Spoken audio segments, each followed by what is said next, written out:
کہ حفت الجنت بالمکارہ وحفت النار بالشہوات۔ کتنی عجیب بات ہے کہ رسول خدا صلی اللہ علیہ وسلم فرماتے ہیں کہ میں نے جنت کو سختیوں سے لپیٹا ہے، سختیوں سے لپیٹ کے رکھا ہے، اور جہنم کو آسانیوں سے لپیٹ کے رکھا ہے۔ یعنی اگر آپ نے کوئی قیمتی چیز پانی ہے تو آپ نے مشقت بھی کرنی ہے، محنت بھی کرنی ہے، تگ و دو بھی کرنی ہے، اور اس کے لیے مال بھی زیادہ خرچ کرنا ہے، تب جا کے کوئی اچھی چیز، اچھا گھر، اچھی گاڑی یا اچھی زمین یا اچھے کپڑے یا اچھی کوئی بھی چیز، حتیٰ کہ اچھا رشتہ بھی ڈھونڈنا ہو تو خرچہ زیادہ ہو جاتا ہے۔ تو یہ تو بات حقیقت ہے۔ تو جب اللہ نے انسان کو اچھا کہا، اشرف کہا، اکرم کہا، معزز کہا، مکرم کہا، تو اس کا مطلب ہے کہ اللہ نے اس سے کام بھی سخت لینے ہیں۔ اور جنت جس کا فیصلہ بالآخر ہونا ہی ہے، یا جہنم کا یا جنت کا، اگر تو جنت میں جانا ہے تو جو اپنے دل کو ناپسندیدہ لگتا ہے ان کو کر کے دکھانا ہے، کیونکہ اللہ نے جنت کو سختیوں سے لپیٹا ہے، ناپسندیدہ چیزوں سے لپیٹا ہے، جو ہمارے ہاں ہماری خواہشات کے خلاف ہیں۔ ہماری خواہش آج کے عمومی دور میں نماز نہ پڑھنا ہے، گویا کبھی دل میں یہ بھی خیال ہوتا ہوگا کہ یار وہ جو کرسچن ہیں وہ ایک اتوار والے دن جاتے ہیں، ان کا سارا کام تمام ہو جاتا ہے، یہودی ہیں وہ ایک ہفتے والے دن جاتے ہیں، ان کا سلسلہ پورا ہو جاتا ہے۔ تو یہ کیا دن میں 5 بار مسجد جانا ہے، اللہ کے گھر میں جانا ہے، اللہ کے سامنے سجدہ کرنا ہے، کھڑے ہونا ہے، زمین پہ اپنی پیشانی کو ٹکانا ہے، کتنا مشکل کام ہے۔ تو اللہ کے حبیب نے کیا فرمایا؟ جنت اتنی آسان تو نہیں ہے۔ حفت الجنت بالمکارہ، مکارہ مکروہ سے ہے، یعنی مکروہ سے کہتے ہیں جو پسند نہ آئے، کھائی نہ جائے۔ اللہ رب العالمین کی حکمت دیکھیں، کتنی بڑی بات ہے کہ جنت میں میوے ہوں گے، حوریں ہوں گی، محلات ہوں گے، شیشے کے باغات ہوں گے، خوشیاں ہی خوشیاں ہوں گی، لیکن جانے کے لیے ناپسندیدگیاں ہوں گی، سختیاں ہوں گی، مشقتیں ہوں گی، محنتیں ہوں گی۔ کیا بات ہے! اور ہم نے ایسے ہی پوری ملت کو بیوقوف بنایا ہوا ہے۔ کیا جنت، اللہ جنت دے گا، اللہ غفور الرحیم ہے، یہ مذاکرات تو نہیں ہے۔ اللہ نے جنت کو سختیوں کے اندر لپیٹ کے رکھا ہے، چٹانوں میں دبا کے رکھا ہے، پتھروں میں دبا کے رکھا ہے، مشکلات میں سجا کے رکھا ہے۔ وہ مشکلات کو ہٹانا ہے تو جنت کو پانا ہے۔ مشکلات کیا ہیں؟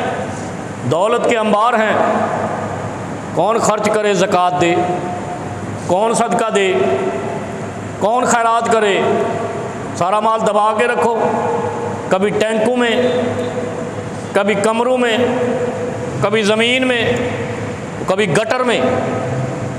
ایسے بھی پاکستان میں ہیولے ہیں جو گٹر کا مین ہول بناتے ہیں، اس میں مال دباتے ہیں۔ کیسے کیسے آپ نے تاریخ میں پڑھا ہوگا، اور وہ بھی مسلمانوں کی تاریخ میں پڑھا ہوگا کہ وہ اشرفیاں اور دینار زمین میں دبا کر رکھتے تھے، جواہر زمین میں دبا کر رکھتے تھے۔ یہ آپ کے عباسی اور فاطمی خلفاء جب ہلاکو اور چنگیزو آئے تو انہوں نے کیا نکالا تھا؟ انہوں نے اسی معتصم باللہ کے سامنے، نام کتنا اچھا ہے، ہارون الرشید، مامون الرشید، معتصم باللہ، انہوں نے زمین میں بغداد میں اور عراق میں دبا کے رکھے اپنے دینار و درہم، اور جب ہلاکو آیا انہوں نے ان کو پکڑا تو وہی جواہر پلیٹ میں رکھ کر، تشتری میں رکھ کر دے دیے، کھاؤ ان کو جو تم لوگ بچا بچا کر رکھتے رہے۔ کہا تھا نا اللہ نے کہ جنت اتنی آسان نہیں ہے، میں نے سختیوں میں دبا کے رکھی ہے، تم مال میں دبا کے ڈھونڈ رہے تھے۔ پھر دنیا بھی جہنم، نسل بھی ختم، مسلمانوں کا بھی نقصان، اسلام کا بھی نقصان۔ انہوں نے مولویوں کو بھی پکڑ کے رکھا ہوا تھا کہ میں ہمارے خلاف کوئی فتویٰ نہیں دینا، جیسے آپ کے ملک میں ہمارے خلاف کوئی بات نہیں کرنا، سر قلم۔ جو مولوی، جو مفتی حق کی بات نہ کر سکے وہ مسلمان نہیں، وہ باطل ہے، وہ جھوٹا ہے، وہ اسلام سے دشمنی کر رہا ہے، اور کلمہ محمد صلی اللہ علیہ وسلم سے غداری کر رہا ہے۔ اگر عالم دین ہے تو سچ بولنا ہے۔ رسول مکرم صلی اللہ علیہ وسلم کے ایک جلیل القدر صحابی ہیں، وائل ابن حجر ابن ربیعہ الحضرمی، ان کے پوتے امام ابو حنیفہ رحمہ اللہ کے شاگرد ہیں، صحابی کے پوتے۔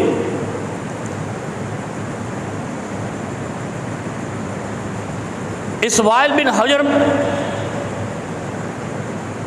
الحضرمی، یہ حضرمی اس لیے کہتے ہیں کہ حضرموت کے تھے، یمن کا علاقہ تھا۔ یمن کے علاقے سے مدینہ پاک میں نبی علیہ الصلوۃ والسلام کی خدمت میں حاضر ہو کر مسلمان ہوئے، اور یہ کب کا واقعہ ہے؟ 9 ہجری کا۔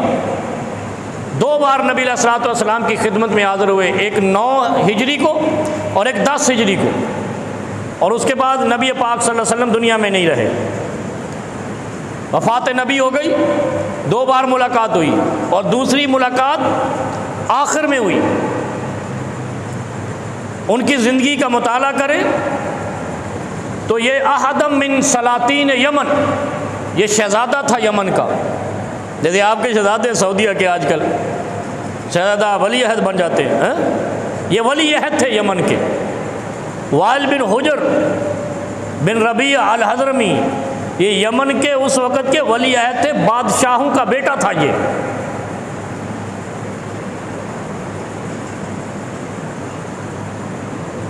ہمیں اچھا نہیں لگتا کیا کہ ہم کوئی ایسی بات کریں کسی کو گراں گزرے، ہم کوئی ایسا کام کریں کسی کو چوٹ پڑے، لیکن یہ صحابی نسل در نسل، پھر ان کے پوتے امام ابو حنیفہ رحمہ اللہ کے شاگرد، کتنی بڑی بات ہے۔ ان کے بیٹے کا نام تھا عبد الجبار، اور پوتے کا نام پھر حجر، پردادا کے نام پہ۔ وہ امام ابو حنیفہ رحمہ اللہ کے شاگرد ہیں۔ ہم دلیلیں دیتے ہیں یہاں پہ، بڑھ چڑھ کے دیتے ہیں، لوگوں کو بیٹ کرتے ہیں، شکست دینے کے لیے دلیلیں گھڑتے ہیں، لیکن جو امام ابو حنیفہ رحمہ اللہ کے شاگرد ہیں اور وہ ایک صحابی کے پوتے ہیں، وہ خود روایت کرتے ہیں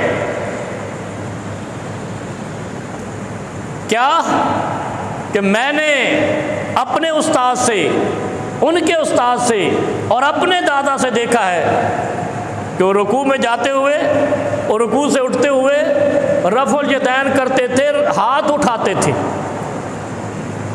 اور ہم کیا ہے، ہمیں گراں گزرتا ہے۔ اور نبی پاک نے جو فرمایا کہ حفت الجنت بالمکارہ، جنت سختیوں میں لپیٹی گئی ہے۔ وہ سختیاں یہ نہیں ہے کہ آپ سے پہاڑوں کو توڑنے کا کام لیا جائے گا، بعض چیزیں آپ کو وہ کرنی ہیں جو نبی پاک نے کی ہیں، لیکن آپ کو علاقے کے لوگ کہیں گے ایسے نہیں ہوتا، یہ نہیں چلے گا، ادھر ہم زیادہ ہیں، ادھر تم کم ہو، ادھر تم زیادہ ہو، ادھر ہم کم ہیں۔ لیکن جو بات تاجدار مدینہ نے کی ہے وہ سخت ہے یا نرم ہے؟ اسلام کہتا ہے کہ جنت میں جانا ہے تو تاجدار مدینہ کی بات کو ماننا پڑے گا۔ نبی علیہ الصلوۃ والسلام بڑی پیاری بات ایک جگہ پہ ارشاد فرماتے ہیں، ایک سوال ہوا کہ جنت میں کون سی چیز انسانوں کو زیادہ لے جائے گی، یعنی کون سے لوگ جنت میں زیادہ جائیں گے اور کون سے لوگ جہنم میں زیادہ جائیں گے۔ یہ بات ذہن نشین رہے کہ حفت الجنت و بالمکارہ، جنت سختیوں کے بیچ میں رکھی ہے، اور جہنم حفت النار و بالشہوات، خواہشات کے بیچ میں رکھی ہے۔ خواہشات کے بیچ، خواہش کیا ہے؟ صدقہ نہیں کریں۔ خواہش کیا ہے؟ اس سال قربانی نہیں کرتے۔ خواہش کیا ہے؟ روزہ نہیں رکھتے۔ خواہش کیا ہے؟ عیاشی کرتے۔ خواہش کیا ہے؟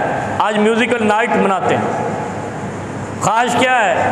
آج نائٹ کلب میں جاتے ہیں۔ خواہش کیا ہے؟ کسی کا کام کرنا، رشوت پکڑتے ہیں۔ خواہش کیا ہے؟ سود کھاتے ہیں۔ خواہش کیا ہے؟ مزے اڑاتے ہیں، پیسہ کنجریوں پہ اڑاتے ہیں، دولت اڑاتے ہیں۔ یہ ہے حفت النار بالشہوات۔ جو تیری خواہش ہے اور تو اس پہ عمل کرتا ہے اور وہ آسانی سے مل جاتی ہے تو یہ جہنمی ہونے کی علامت۔ کون سی چیز نبی علیہ السلام نے فرمایا کہ جنت میں زیادہ لے جائے گی اور کون سی جہنم میں زیادہ لے جائے گی؟ آپ حیران ہوں گے، جنت میں زیادہ چیز ہر کوئی کہے گا تقویٰ، پرہیزگاری، لیکن تقویٰ اور پرہیزگاری کا معنی نہیں سمجھے گا۔ تقویٰ اور پرہیزگاری کو ہم نے ایک ٹھوس پوزیشن دے لی ہے۔ تقویٰ اور پرہیزگاری یہ نہیں ہے کہ آپ اللہ کے حکموں کو تو مانیں نا لیکن جی جی کرتے رہیں۔